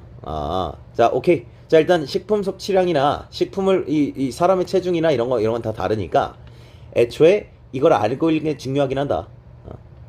저것만 알아서 되는 건 아니지만 일단 알고 있는 게 좋다 이런 얘기야. 자, 이거를 알 수 있는 게 뭐냐? 바로 일일 섭취 허용량. 하루에 몇 g까지 먹어도 되는가? 오케이? 자, 일일 섭취 허용량은 식품 첨가물이나 식품에 적은 잔류 농약 같은 잔류 농약 이런 것도 그치? 잔류 농약 위험하잖아 이런 건. 일생 동안 매일 먹어도 유해한 작용을 일으키지 않는 체중 1kg당 1일에 섭취 가능한 용량을 뭐라 그래? 일일 섭취 허용량이라고 한대. 1kg당 먹어도 되는 거야. 매일 먹어도 전혀 문제 없다 라는 수준. 굉장히 작겠죠? 일일 섭취 허용량은 일생 동안 섭취할 경우에 발생하는 만성 독성을 근거로 산출하는 값이래요. 오케이. 네. 맨날 먹으면 이 정도의 문제가 생길 수 있다. 뭐 이런 걸 기준으로 하는 건데, 최대 무독성량을 안전계수 100으로 나눈대요. 자, 최대 무독성량이 뭐냐? 최대 무독성량은 유해인 영향이 관찰되지 않는 최대치야. 그러니까 이거 이상 먹으면 진짜 위험하다는 거지. 그지? 근데 그거를 100으로 나눈다. 왜? 어느 날 이 상황에 따라 다르다며. 그지? 어느 날 개 배고픈 거야. 평소보다 막 10배 이상 먹을 수도 있잖아. 그러니까 100으로 나눠버리는 거지. 100배 이상 먹지는 않을 거 아니야. 그죠? 굉장히 안전하게 하려고 하는 거죠. 예상치 못한 위험. 자, 그래서 최대 무독성량이 만약에 1kg당 10ml다 라고 하면 일일 섭취 허용량은 0.1ml가 돼. 그래서 10배를 먹어도 사실은 문제가 크게 일어나지는 않는 식으로 이 하한선을 엄청나게 내려놓는 거죠. 100배로 깎아가고. 그지? 됐죠? 네, 그래서 동물 실험 같은 걸 해봤대요. 그죠? 근데 실제 개개인이 다를 수 있기 때문에 진짜 안전빵으로 100으로 나눠버린다 이거지. 그죠? 안전계수 100은 어떻게 얻느냐? 동물과 사람의 종간 차이를 10. 자, 10배 정도 차이 날 수 있으니까 라고 10을 깔고, 그 다음 사람마다 상황이 다를 수 있어. 배고파서 10배를 먹을 수도 있잖아 라는 해가지고 10 곱하기 10 해서 100으로 만든다. 건강한 사람이라면 일시적으로 약간 초과해도 전혀 상관없다. 네, 왜? 100배까지 먹어야 이제 그때부터 진짜 찐으로 문제가 생기는 거니까. 아이 쉬워. 그죠? 14번 문제부터 빠르게 봅니다. 두부랑 껌은 뭐가 필요했었어? 아까 뭐 응고제랑 껌 기초제가 필요했었던 거니까 특정 식품처까지 맞죠? 2번 식품의 맛에는 영향을 미치지 않으면서 색깔을 변화시키는 것도 네 향료나 뭐 이런 거 이거 뭐라 그러니? 향료 말고 뭐라 그랬어? 착색료 이런 거 다 된다 그랬죠. 심지어는 뭐 된다, 세제 같은 것도 된다 그랬어. 3번 식품의 생산과 전중 향미 목적으로 카페인을 첨가하는 것도 네 당연히 되겠죠. 4번 손실된 영양소. 자, 뭐였어요? 칼슘이에요. 그죠? 나왔었죠? 그죠? 해당하지 않는다 그랬으니까 답이 되겠지. 됐죠? 네. 완전히 제거돼서 사용되지만 기구 제조 완료 전에 완전히 제거되어 식품에 올라갈 수 없는 물질은 해당 식품에 포함된 식품 첨가물에 해당하지 않는데, 자, 기구 제조 완료죠? 그죠? 그러니까 음식을 만드는 조리 중에 사라지는 거는 식품 첨가물이겠지만, 그지? 기구를 제조하면서 완전히 제거돼. 그런 거 가지고서 완전히 제거됐는데 그 다음부터 조리를 할 거 아니야. 그러니까 이 음식을 만들거나 할 때, 식품을 가공하거나 이렇게 제조하기 시작할 그때부터 얘기하는 거니까 그 전에 만들어져 있는 조리 기구에서 이미 사용됐다가 없어진 거 이런 거는 식품 첨가물에 해당하지 않겠지. 이게 식품 첨가물에 해당해 버리면 어때? 거의 뭐 모든 게 식품 첨가물이 되겠죠. 그죠? 자, 15번 적절하지 않은 거. 식품을 제조할 때는 우리가 알고 있는 일반적 재료 외에도 다양한 물질이 있을 수 있대요. 효모 같은 팽창제라는 게 있대요. 빵을 만들 때 필요하고요. 안식향산이라는 건 매실 등 열매에서 추출하거나 화학적 합성, 네, 둘 다 된대. 그래서 이건 뭐해? 부패를 막는 효과가 있고요. 수산화트륨은 어떤 거냐? 유해하긴 한데 보존성을 높이고 있다. 수분 손실을 방지해서. 그리고 산도를 조정하기도 한다. 뭐 이것저것 나오네요. 자, 1번 둘 다 된다라고 써있는 거 그지? 우리 이거 읽었었잖아 그지? 2번 팽창제는 일반적인 빵을 제조할 때 반드시 필요한 물질이기 때문에 식품청 네 당연하죠. 문제가 그지? 아우 막 손이 떨리기 쉬워요. 자, 3번 수산화나트륨을 그 식품 가공 중에 수분 손실 방지를 위주로 썼다면은 네, 당연히 식품 첨가물이겠고요. 4번 항식향산이 부패를 막는 긍정적이 있어도 부정적인 영향을 미칠 수 있는 법적 제한. 네 그렇겠죠 그죠? 5번 안식향산이나 수산화트륨이 식품 제조 과정에 사용된 후 완전히 제거되어 완성된 식품에 포함되어 있지 않다면 식품의 첨가물로 사용된으로 볼 수 없겠군이라고 해서 자 다시 뭐라고? 제조 과정이 사용된 후에 완전히 제공돼서 완성된 식품에 없더라도 식품 첨가물을 볼 수 있다라고 했었지 그지? 16번 기억의 이유로 적절한 거네요. 기억이 뭐냐? 자 기억을 찾아보니까 어디니? 네 여기 있죠 그죠? 안정계수 100을 만드는 이유 10 그지? 사람이랑 동물이 차이가 있으니까 동물 실험 가지고 하는 거지 사실 인체 실험을 해본 건 아니잖아 그죠? 그리고 사람마다 상황이 다를 수 있어서 이런 거야. 자, 두 가지를 다 고려해야 된다 이런 거를 찾으면 되겠죠? 그죠? 자, 두 가지 일단 고르는 거를 찾아를 보면은 쓱 훑다가 오케이 일단 이거 그죠? 사람 간 차이랑 동물과 사람 차이. 여러분 이렇게 문제 쉽게 안 나옵니다. 당연히 다 맞아야 되는 수준이에요. 자 17번 윗글을 바탕으로 보기를 이해한 내용으로 적절하지 않은 것은 자 물질 A, B를 체중 한 1kg당 섭취한 양에 따라 유해 반응이 나타나는 동물 실험의 비율이에요. 오케이 그죠? 실험 동물의 비율을 나타낸 것이다. 네. 용량 반응 곡선이다. 네, 그래서 특정 어류의 내장에 존재하는 독성 물질이 있고 그 다음에 식품 첨가물로 나타내는 물질 중 하나인데 네, 하면서 보니까 어디 보자. 섭취량 100ml 정도 먹어야지 이제 위험해지기 시작하는 거고 얘는 0.1만 먹어도 위험해지기 시작하니까 얘가 훨씬 더 과격하게 독성이 있는 거지 그지? 그죠? 자 1번 A는 독성 물질이지만 섭취량에 따라 동물에게 유해한 반응이 나타나지 않을 수도 있대. 그쵸 뭐 이쯤 먹었으면 전혀 문제가 없을 테니까. 2번 소량 섭취에도 유해 반응이 나타나 식품에 첨가되기 어려운 물질이지만 1일 섭취 허용량을 계산할 수 있다. 문제 없죠 그죠? 문제 없죠. 어렵긴 해 독성이 꽤 세니까 그지? 그렇지만 1일 섭취 허용량 계산하는 건 뭐 네, 아무리 어렵든 말든 할 수 있죠. 3번 비는 섭취하는 사람의 체중이 달라지더라도 1일 섭취 허용량이 달라지지 않을 거래. 자 지금 이거는 1일 섭취 허용량의 정의를 묻는 거죠. 이거 뭐야? 킬로그램당 먹을 수 있는 거를 1일 섭취 허용량을 하기 때문에 체중이 달라지더라도 이 말이 바뀌진 않아요. 정의를 물어본 선지가 되겠습니다. 4번 비는 식품 첨가물로서 식품 한 개당 100mg 이상 포함될 수 없다라고 제한할 것이다. 한 개당 100mg 이상 뭐라는 거야 이거? 야 1kg당 100mg 그지? 1kg당 100mg 이상 넣으면 안 된다는 게잖아 그지? 자 근데 좀 조금 더 구체적으로 따져보면 이런 거지 그지? 자 용량 반응 곡선인데 그지? 이게 동물 실험에서 1kg당 해서 유해 반응이 나타난 게 100이잖아요 그죠? 그럼 우리 음식 만들 때는 그 1일 섭취 허용량 어떻게 만든다 그랬니? 100으로 나눈다 그랬죠? 그지? 그래서 사실은 정확히 따지자면 지금 한 개당 100ml 이런 거 얘기하는 게 아니라 이 얘기하는 거죠. 1이 나온 이유는 100으로 나눴기 때문입니다. 됐죠? 네. 네, 그래서 굉장히 쉬웠던 독서 지문까지 한번 다 같이 봤고요. 자, 지금부터는 이제 문학을 간단하게 나올 만한 것들 몇 개만 좀 집어가지고 같이 보려고 그래요. 수필은 글쎄, 수필은 지금 거의 비연계되는 추세이기 때문에 수필을 연계를 할 것 같지는 않습니다.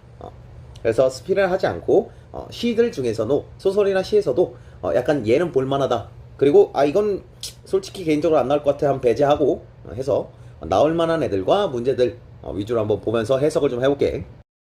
자, 18에서 23번 중에 20에서 22번 가에 해당하는 그 부분만 풀 거고요. B가 이번 사설 모의고사들에서 나름 밀고 있는 고전 시가 중에 하나거든. 자, 일단 보기가 이제 19번, 그 다음에 22번 약간 흩어져 있는데, 몇 개 좀 긁어 놓고 나서 한번 가볼게. 자, 19번 보니까, 병자호란 때 인조가 청나라한테 굴욕적 항복을 한 후에도 조선의 집합좀 합치하지 못하고 척화를 내세우는 명분론자와 주화를 내세우는 현실론자, 오케이? 네. 의 갈등이 지속되었다. 그리고 가는 지방에서 은거 생활하면서, 자연에서 은거 생활하면서 우국의 정. 여러분, 우국이 뭐예요? 이런 거 알고 있어야 됩니다. 자, 우국은 나라를 걱정하다라는 뜻입니다. 오케이? 우환할 때 우예요. 자, 이 척화를 내세운다랑 주화를 내세운다라 그랬는데 조금은 상식의 선이 아닌가 싶어서 간단하게 몇 개만 얘기를 해볼게. 이 청나라부터 해서. 그러니까 이게 어떤 거냐면요, 우리나라가 원래 중국을 섬겼잖아요. 그죠? 이게 특히 조선시대 같은 경우는 유교적인, 그게 이제 유교가 거의 국교 마냥 그렇게 자리가 잡혀 있었기 때문에 그 유교가 이제 중국에서 나온 거잖아. 당연히 그러니까 이 사상적으로 중국을 따라가려고 하고 닮아가려고 하고 이럴 수밖에 없어요. 그런 상황인데 이 청나라는 우리가 섬기던 건 명나라거든. 대명, 거대한 명나라, 이렇게 클 대자 써가지고 명나라를 섬겼단 말이야. 고전소설에서 엄청 많이 나오죠. 그죠? 그런데 청나라는 뭐냐, 오랑캐들이 중국을, 그 거대 우리가 섬기던 그 중국을 몰아내고 왕이 된 거예요. 나라를 세운 거야. 오랑캐들, 개무시하던 만주족이 이민족들인데 걔네들이 세운 거야. 그러니까 이게 우리가 섬기던 애들이 아니거든. 그 위치에 있어서 섬긴 게 아니니까 이거 어떡하냐. 그래서 처음에 개무시했어요. 무시를 하다가 전쟁하다가 한번 진단 말이야. 박살이 나요. 청나라가 너무 센 거야. 그래가지고 굴욕적 항복을 했다는 거지. 그러고 나서 이제 척파, 그다고 주화파, 이렇게 두 개로 갈려요. 이 척이 이제 배척하다 혹은 위정척사파 이런 거 들어가죠. 그죠? 그럴 때 척이에요. 그러니까 물리치자 이런 쪽이고, 주화는 주인 주자 쓰는 건데 현실론자래잖아. 그지? 어쩔 수 없지 않냐. 쟤네 너무 세, 어떻게 하겠는가. 이러는 쪽이었던 거지. 그러니까 약간 좀 타협하자. 우리 쟤네 섬기는 게 조금 부끄럽긴 해도 뭐 어쩔 수 없지 않냐, 이쪽이고, 혹은 청나라에서 배울 것도 있지 않느냐, 이쪽으로 가기도 해. 그래서 척화파는 이제 북벌론, 북쪽을 징벌해야 된다, 이쪽으로 가고, 이 주화파 쪽은 이제 북학파, 쟤네 배울 것도 있다, 약간 이쪽으로 가고, 이렇게 되는 거야. 되죠? 그래서 굴욕적 항복이라는 언어를 쓰는 거고, 오랑캐들이 왕이 됐었던 그런 청나라. 오케이? 자, 그런 상황이다라는 거 정도 들고 있고, 그런데 지금 우리 화자가 어때? 슬퍼하고 있잖아, 그지? 우국, 나라를 걱정해요. 우리나라 어떻게 되려고 하는 건지, 이런 상황이야. 그러니까 지금 우리 궁금한 거야. 지금 우리 화자는 척화일까 주화일까, 이쪽이 궁금한 거지. 중국은 아주 그냥 혼내줘야 된다, 청나라를. 이라는 척화인지, 아니면은 어쩔 수 없지 않냐, 우리 쟤네랑 좀 나름 타협을 하고 좀 잘 살아보자인지 정도를 궁금해하면서, 아무래도 이쪽이라고 보이는 이유는 이런 굴욕적 항복이라는 언어가 있기 때문이 아닌가 싶고요. 되죠? 자, 그 다음에 22번에 있는 보기도 잠깐만 보고 하면, 신라 눌지왕의 신하인 박재상은 고구려와 외국의 외국, 여러분 이 외국은 일본이라는 뜻입니다. 외놈 할 때 왜예요? 일본. 그래서 이것도 약간 깔보는 그런 표현이에요. 자, 신라 눌지왕의 신하 박재상, 고구려 외국에 볼모로 잡혀있는, 이 신라의 눌지왕이래요. 그죠? 그냥 지금 지금 이 비가는 병자호란 이러니까 지금 조선시대잖아요. 그래서 한참 전인 거지, 그지? 얘들 알지? 신라, 백제, 고구려는 옛날이었던 거. 자, 그래서 고구려한테, 외국한테 이제 신라의 이 왕의 아우들이 이 인질로 잡혀갔었는데, 박재상이 가서 고구려에서 데려오고, 그 다음에 바로 일본으로 또 가갖고 다를 탈출시키는데 자기는 외왕한테 죽음을 당해요. 오케이. 네, 그 뭐 되게 충신이네요. 그죠? 지술령에서 남편의 기원을 애타게 기다리던 박재상의 아내는 끝내 돌이 되었고, 네, 예, 아내가 여기 있었고요. 기다리고 있다가 돌이 되었고, 박재상의 영혼만이 돌아왔다. 됐죠? 어렵지 않죠? 이거 왜 나온 거야 도대체? 라는 생각이 들어. 자, 가볼게. 여러분, 제복을 보면서도 우리가 생각하는 거야. 내가 지금 그려놓은 화자는 나라를 걱정하면서 되게 슬퍼하는 상황이거든. 그지? 그럼 비가의 비가 슬플 비자 아닐까? 이 정도 생각을 해볼 수 있으면 좋을 것 같아. 그럼 슬픈 노래가 되겠지? 자, 반밤중에 혼자이로 묻노라 이냈구마. 만리 요양을 어느덧 다녀왔는가. 반갑다 학가선영을 친히 밴드 타여라. 자, 학가선영이 이제 각주잖아요. 수레타 왕자라고.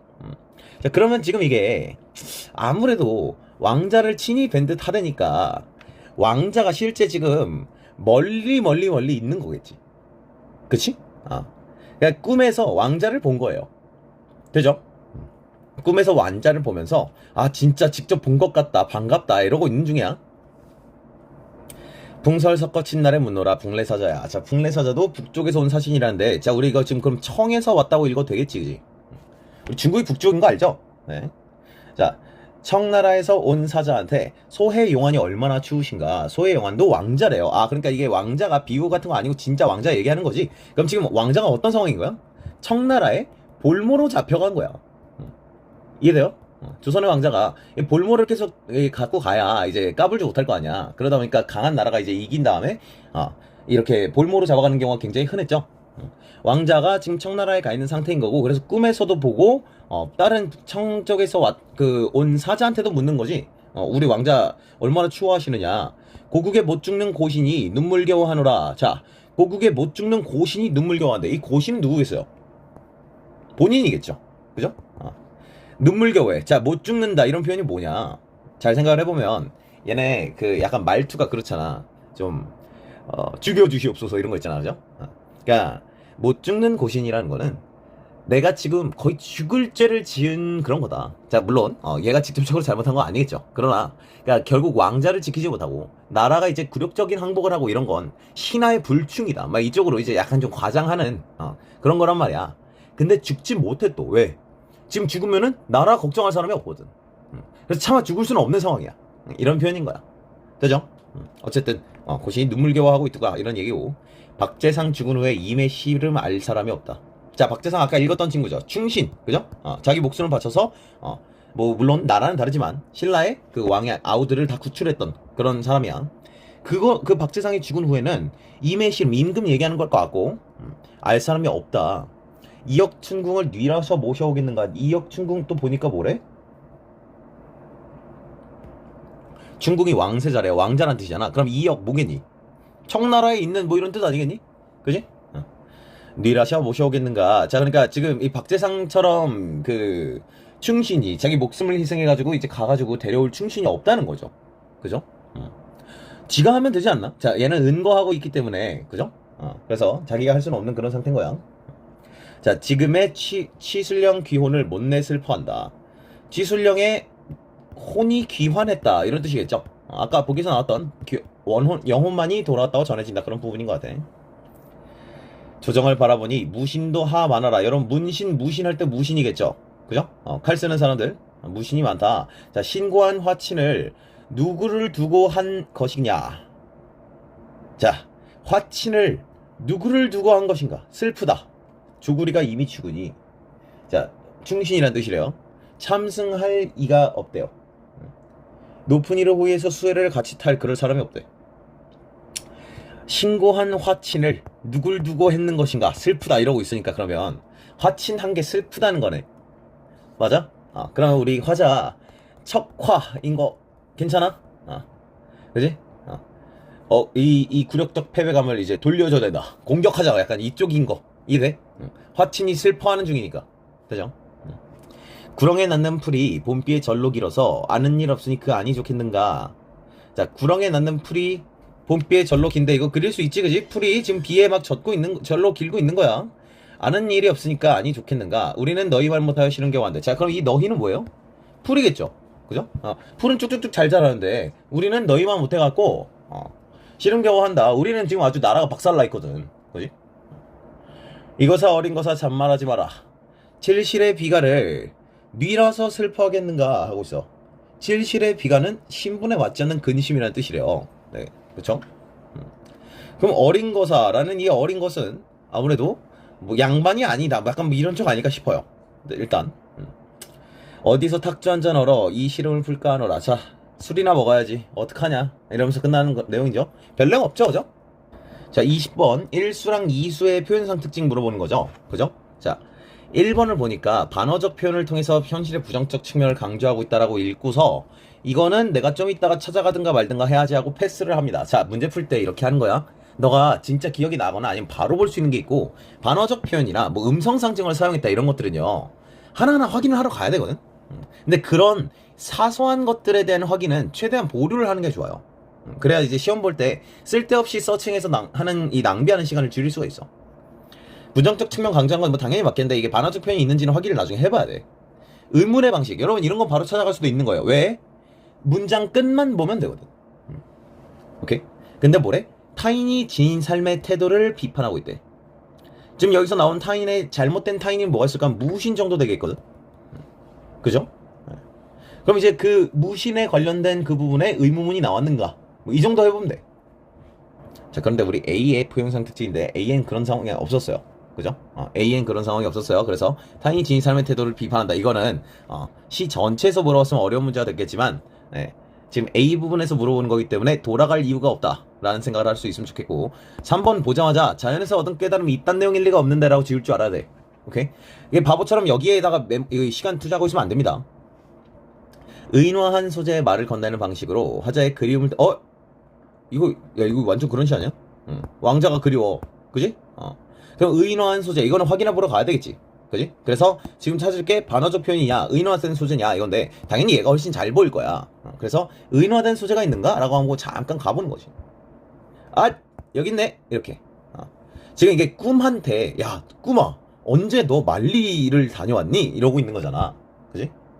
꿈이 다녀왔겠냐? 그냥 내가 꿨던 꿈인 건데 근데 이렇게 표현하는 거죠. 그죠? 그러니까 이 꿈을 의인화했다라고 얘기할 수도 있겠지. 그지? 그럼 당연히 답이 4번이 되겠지. 여러분 이게 답이 4번인 것 같은데 1번을 굳이 고민하고 있을 이유는 없어요. 그죠?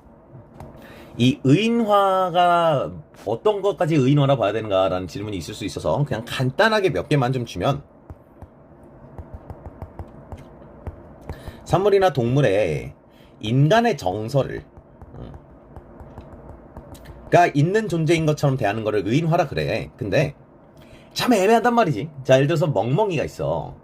자 멍멍이의 이름이 뭐 삐삐라고 해볼게. 자 그럼 삐삐야 이렇게 불렀어. 우리 강아지나 고양이한테 이렇게 하잖아. 그지? 여러분 이거 의인화예요. 알았죠? 그러니까 이 호격조사가 붙는 거 뭐뭐야 뭐뭐야 라고 하는 이런 식으로 무어사 이런 식으로 말하는 거 있잖아. 이런 거 사람 이름 부르는 식으로 말하는 거요. 이런 거 의인화예요. 우리가 펫을 많이 키우다 보니까 이게 되게 자연스러워서 난 딱히 사람처럼 대하는 건 아닌데? 뭐 약간 이럴 수 있는데 사람처럼 대하는 겁니다. 알았죠? 자 그 다음에 너 뭐 이런 식으로 부르는 거 있죠. 이 인칭 대명사라 그래요. 뭐 너, 그녀 뭐 이런 식으로 he, she, they 약간 이런 느낌으로다가 이제 불러주는 거. 이런 것들 너나 너희나 뭐 이런 식으로 부르는 거 있죠. 이런 거 다 의인화입니다. 왜요? 인칭 대명사는요 사람을 칭하는 대명사라는 뜻이거든. 그래서 의인화라고 볼 수 있는 하나의 기준이 될 것 같아. 됐죠? 자 그래서 예시 하나만 쌤이 간단하게 주면은 태양아 자 의인화요. 알죠? 부르는 거 의인화요. 그 다음에 너는 의인화요. 행복하겠다. 야, 태영이 어떻게 행복한 인간의 정서를 갖고 있는 것처럼 얘기하는 거 이런 걸 의인화라고 합니다. 됐지? 이거 세 개 다 의인화적인 기준이 될 수 있겠다. 다음 21번. 자 1번 적절하지 않은 거 고르는 거래요. 화자에 대해서 1번 꿈에서 만리 요양을 다녀온 것을 밝히며 대상과의 만남을 바라고 있다. 그쵸? 꿈이 달려온 게 아니라 사실은 지가 꿈이잖아요. 그죠? 2번 눈물겨워하고 시름겨워하는 모습을 통해서 현실을 한탄하고 있다. 자 여러분 지금 내가 돌아가지 않는 거는 어떤 맥락인지 정확히 기억이 나기 때문이고 기억이 안 난다면 돌아갈 필요가 있어요. 3번 니라셔 모셔오겠는가 모셔올 사람이 없다. 박재상 이후로 참승할 리가 없다 라는 상황을 제시하며 슬픔을 드러내고 있다. 당연하지. 그지? 왕자를 모셔올 사람도 없고 그지? 참승할 사람도 없다. 참승하다는 게 이제 높은 일을 호위하다 뭐 이런 뜻이라며. 근데 지금 이게 마부 어쩌고 관련된 비유로 나온 거니까 결국 같은 말이란 말이야. 충신이 없다.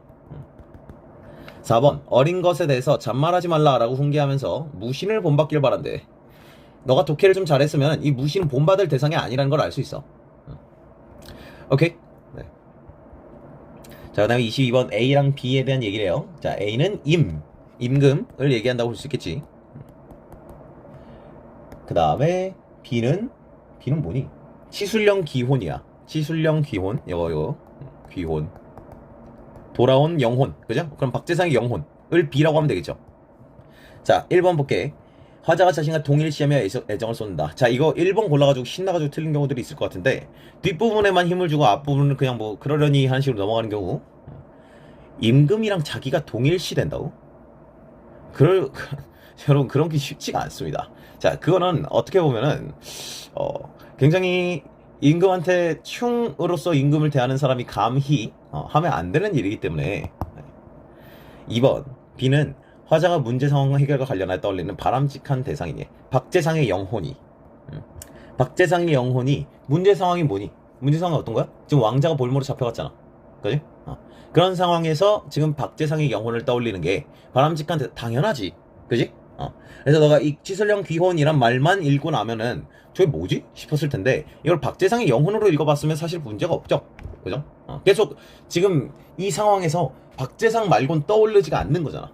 우리도 박재상 같은 사람이 있어야 되는데 이러고 있는 중이잖아. 괜찮죠? 네, 답이 2번이 되겠습니다. 네, 이 수필은 연계될 가능성이 굉장히 적어요. 그래서 수필은 과감하게 배제하도록 할게. 자, 그다음 장기전은 2009평에 한번 나왔어서 그래갖고 사실 지금 나온 지 한 4, 5년 됐어요. 평가원에. 근데 굳이 장기전을 또 낼까? 그런 생각이 들어서 네, 배제하겠습니다. 뭐 그렇게 어려운 내용도 아니고 네, 뭐 읽어보시면 될 것 같아. 자, 그래 놓고 우리 제3병동. 자, 제3병동은 풀진 않을 거예요. 같이. 네. 다만 나올 가능성이 매우 높다. 이 보기 어느 정도 머릿속에 넣어 놓았으면 좋을 것 같고 전체 줄거리 정도 숙지해 놓고 있는 것도 의미가 있을 것 같고 6평에서 나왔던 그런 메시지적인 것들이랑 겹치는 게 맞습니다.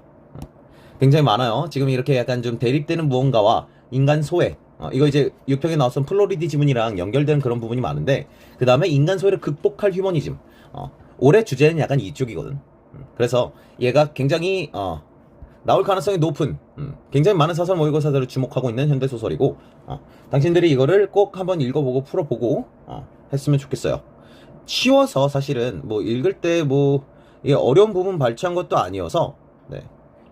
같이 하진 않을 겁니다. 근데 꼭 봐. 나 이거 되게 확률이 높다고 생각하거든요. 자, 그 다음에 30에서 34에는 나시망 하나 볼게요. 이육사의 절정.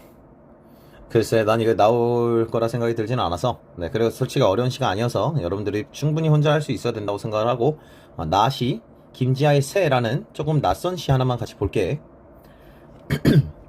자, 나시 같은 경우는 각각 자, 그럼 나시는 독재시대죠, 그죠?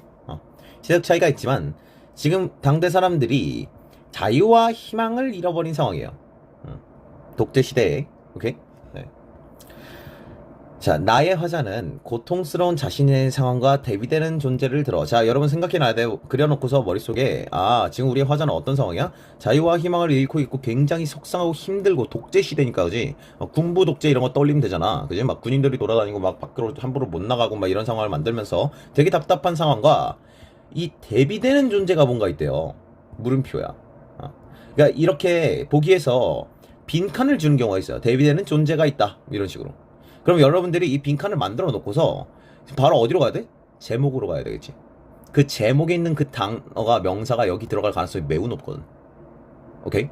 네. 됐죠? 절망적 상황을 부각함으로써, 그지? 자, 얘는 잘 되는데 얘는 힘들어, 이런 식으로. 나는 더 힘들어, 얘는 좋은데 나는 힘들어, 이런 식으로 지금 대비가 되는 거지. 더 부각이 되겠지. 그럼 고통과 벗어나고 싶은 열망이래. 자, 벗어나고 싶은 열망이면요, 아닐 수도 있지만 얘가 얘를 닮고자 하는, 나도 너처럼 좋았으면 좋겠다, 그지? 나랑 대비되는 너의 상황이었으면 좋겠어, 나도, 라는 식으로 전개될 가능성이 매우 높겠죠. 괜찮죠? 자, 그럼 그 제목을 봤는데 새야. 그러니까 난 지금 일단은 나랑 대비되는 건 새인가 보다. 오케이? 자, 저 청청한 하늘, 저 흰 구름, 저 눈부신 산맥. 여러분, 자, 지금 상황이 어떤 상황이로? 아까 군부 독재를 줬잖아, 그지? 독재 상황에서의 이런 생각을 해. 지금 이게 긍정적인 그런 내용일 리 없잖아, 그지? 그러니까 지금 이게 이 자연마저도 하늘은 저렇게 푸르고 구름과 산맥은 저렇게 아름다운데 우리나라는 왜 이러나, 이런 대비적인 거지, 그지? 군부 독재를 표현하는 그런 부분이 아니겠죠, 그죠? 오케이? 왜나 울리나 나르는 새요 묶인 이 가슴. 자, 지금 이게 대비되는 내용인 거야. 너가 방금 아까 화자와 새가 반드시 대비될 것을 만들어 놓은 상태라면은 새는 날아요 지금, 그지? 근데 난 어때? 묶여있죠, 가슴이. 어디에? 군부 독재에. 돼? 그래서 지금 얘가 대비되고 있는 거고, 나도 자유롭게 날고 싶어 이런 시일 수밖에 없다는 거지. 되죠? 자, 밤새 물어뜯어도 닿지 않는 밑바닥 마지막 살의 그리움이요. 자, 선생님 지금 내신 수업을 하는 게 아니기 때문에 이런 부분은 이해가 안 가요. 닿지 않는 밑바닥 마지막 살이 무슨 뜻인지. 수능 국어에서는 내가 읽었을 때 전체 맥락적으로 최대한의 저런 언어들을 포괄할 수 있는 연습하는 거로 충분하거든. 모든 언어를 다 완벽하게 이해해 뭐 그런 거 아니야. 어쨌든 지금 뭔 얘기하는 거니? 묶인 이 가슴 하면서 밤새워 물어뜯어도 닿지 않는 밑바닥 마지막 살에 대한 그리움이래. 자, 지금 우리 묶여 있죠. 새는 뭐야? 굳이 따지면 자유 어때? 자유, 그지? 얘는 이제 독재로 구속돼 있는 그런 세상을 얘기하는 거니까. 그럼 이 마지막 살이 뭔진 잘 모르겠지만 당연히 자유적인 그런 언어를 얘기하는 거겠지, 그지? 되죠? 밤새 물어뜯어도 저런 살에 자유에 닿지 않는다. 그럼 뭐 물어뜯어도는 뭐 굳이 따지자면은 뭐 이 묶인 이런 거를 뜯는 걸 수도 있겠지, 그지? 쇠사슬 같은 거를. 피만이 흐른다. 더운 여름날에 썩은 피가 흐른대. 자, 이게 피만이 흐르는 게 아무래도 지금 화자가 묶여 있고 뭐 뜯고 막 이러고 있으니까 그지, 막 피가 났을 거 아니야. 근데 그게 계속 움직이지 못해서 고여가지고 썩어버린다 뭐 이런 뜻이죠. 그냥 다 괴로움을 얘기하는 것 같아요, 그죠? 땅을 기는 육신이 너를 우러러. 땅을 기는 육신이야. 자, 이 표현이 너가 지금 새랑 반대되는 표현으로 읽힐 수 있으면 돼. 오케이? 너를 우러러. 낮으면 낮 그여 한 번은 울 줄도 아는 이 서러운 눈도 아예 시뻘건 몽뚱아리 몸부림과 함께 답세라. 답세라는 없애고 싶대요. 자, 몸뚱어리를 몸부림 함께 눈도 아예 그냥 없애버리고 싶대. 뭐 하자는 거야? 나 죽어버리고 싶다는 뜻이죠. 그죠? 끝없이 새하얀 사실소리. 새요. 자, 나는 죽어서 너가 되고 싶대. 지금 여기서 얘기하는 넌 다 새죠, 그죠? 여러분, 이게 의인화라고, 알았지? 그리움이요, 새요, 이런 게 의인화예요. 자, 낮이 밝을수록 침침해가는 넋 속에 저 짧은 야이어가는 저 짧은 별빛을 스쳐 떠나가는 새. 좋겠다 이러면서 쳐다보고 있는 거 아니야, 그지? 나는 여기 이 바닥에 기어가고 있는데, 그죠? 그 다음에 청청한 하늘끝 푸르른 저 산맥 넘어가면서 왜나 울리나 덧없는 가엾음 저 구름 더 눈부신 구름. 묶인 이 가슴 하면서 아직도 나는 갇혀있다, 그죠? 아직도 나는 묶여있다, 이런 식의 서술이 되겠죠, 그죠? 자, 33번 나르는 사에 대한 설명을 골라달래요. 나르는 사에 대해 과거를 회상하게 한다 하고 있어요. 과거를 회상하게 한다고? 무슨 과거? 묶이기 전에 과거를 떠올린 적 있나요? 답이다. 자, 여러분 풀 때 이렇게 하는 거예요. 저거를 이제 내가 하나하나 돌아서 근거 찾는 게 아니라 글을 제대로 읽었으면 머릿속에 인상이라는 게 남아야 되는 거거든. 그 다음에 그 인상 가지고서 일단 돌아가지 않고도 판단할 수 있는 선지를 늘려가는 게 독해예요. 우리 틀린 그림 찾기 하는 거 아니잖아요, 그지? 자, 그 다음에 34번 같은 경우는 나 부분만 보면 이거 당연히 맞고요. 땅은 지금 비극적 외적 상황에서 발생한 고통을 보여주는 장소니. 지금 내가 돌아가는 기억이 안 날 때야. 오케이, 맞네요, 그죠? 그 다음에 청청한 하늘은 자유를 이루는 하자 대비돼. 맞죠, 그죠? 그 다음에 나의 밤새워 뜯고 하는 고통의 버거시움이 괜찮죠, 그죠? 이것도. 그 다음에 오케이, 나는 뭐 틀린 게 없었네요, 그죠? 가 읽고서 풀어가지고 답 고르시길 바랍니다. 자, 일단 이렇게 해서 문학 간단하게 보고 독서는 굉장히 쉬운 지문들이라서 일단 전반적으로 다 봤습니다. 지금 EBS를 이제 그 2회부터는 이제 선별해가지고 할 거고, 안 나온 것들은 오늘은 좀 그나마 좀 다 봤는데 철저히 배제해 가면서 이건 안 나올 것 같아 이런 것들은 싹 다 제끼면서 갈게요. 오케이?